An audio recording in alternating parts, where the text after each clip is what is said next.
गोंयांतल्यो पालिका घोन कोयर व्यवस्थापनात पुरायेन अपेशी थारल्यात। ऑक्टोबर 2018 वर्सा घोन कोयर व्यवस्थापन धोरण अधिसूचित केल्ले उपरांत 2024 वर्सा तातूंत सुदारणा केल्ली। धोरण अधिसूचित करूनय पालिकांनी कोयर व्यवस्थापन प्लान तयार करूंक ना। दुसरे वटेन 2017-18 ते 2021-22 वर्सा एकठांय केल्ल्या एकूण कोयरांमदल्या 78% कोयराचेरूच प्रक्रिया केली। हेर बाकीचो कोयर प्रक्रिया करिनासतना तसोच उडयलो खंय।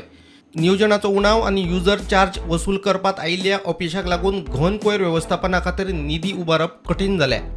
पालिकांच्या कोयर ट्रिटमेंट प्लांटांची दर दिसा कोयर हाताळपाची क्षमता 216.70 टन आसता, पूण 4 मदल्या 3 पालिकांच्या प्लांटांत सुविधांचो उणाव। कोयर व्यवस्थापनाच्या बाबतीत मडगांव पालिका जाल्यार पुरायेन अपेशी थारल्या। मडगांव पालिका दर दिसा 35 टन कोयर एकठांय करता, पूण तांच्या प्लांटाची दर दिसा कोयर हाताळपाची क्षमता 5 टन। Bureau report, prudent.